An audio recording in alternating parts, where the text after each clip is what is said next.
Général Umaru Sissoko Embalo. Général Umaru Sissoko Embalo. Hey.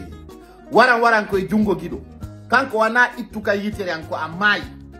Donc andi élection jiding Bissau. Woni ko potinano le 27 février 2025. Bautodum. Sediao aduno mojobe.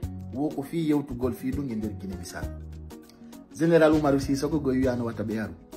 Ay be hewti Bissau. Woy be faala yidugol e Général Umaru Sissoko Embalo. Umaru Sissoko Embalo o wadani be ko yete ko menace. O wi so yibe nder Guinée Bissau. Ber ko yitere uditoto ombo atoto Allah e balde mabbe re. Na ande wi yo Sediao yalto leydi ndi. Ko haybe dartaki guy. Be dogu be yayi few. Général Umaru Sissoko Embalo holli. Si tawi Guinée Bissau ha bali mo kono Sediao korta ko ne mabbe. Wo ndari o tawi nde mojo bere Sediao no rondi nafiki yagal. Wo ndari o tawi Sediao no rondi escorquerie. Hollino wo ko be bonni Afrique kondo si be sikki ko dum be adata e Bissau o ittay dum e mabbe. Awa Sediao e délégué be mum fo dogi. Accani Umaru Sissoko Embalo Guinée Bissau. O holli don ko Guinée Bissau woni ko desidata.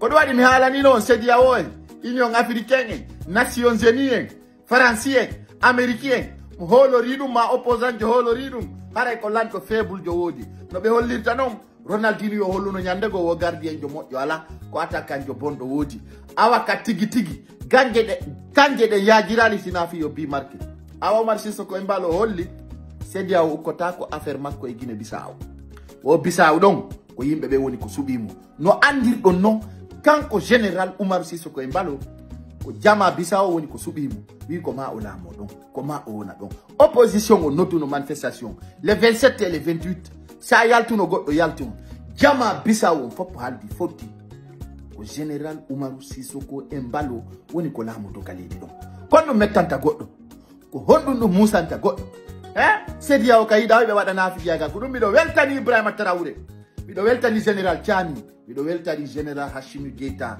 la weltani Général Mamadi Doumbouya parce que ko be do holli fenande ko Sediao woti wadugol kondo dullanni manipulation Sediao dullanni awa vive Umaru Sissoko Embalo a bala manipulation parce que moi qui Sediao arinati e feeling di mum bonni ley demande haray a perdi Umaru Sissoko Embalo ko lanto jeyrado Guinée Bissau wondo gollude leydi ndi taw ga Bissau no haldi fotti yo Général Umaru Sissoko Embalo lamo don ha 2030 awa ka tigi ido metti goddo yontigi yaru hore opposant Guinée Bissau fo no diwnani no ina Umaru parce que jama on no welti hande Bissau fop no halda yo yimi ame jale wade kankite ara ko dum fewdi fendo ni Guinée Bissau on jarama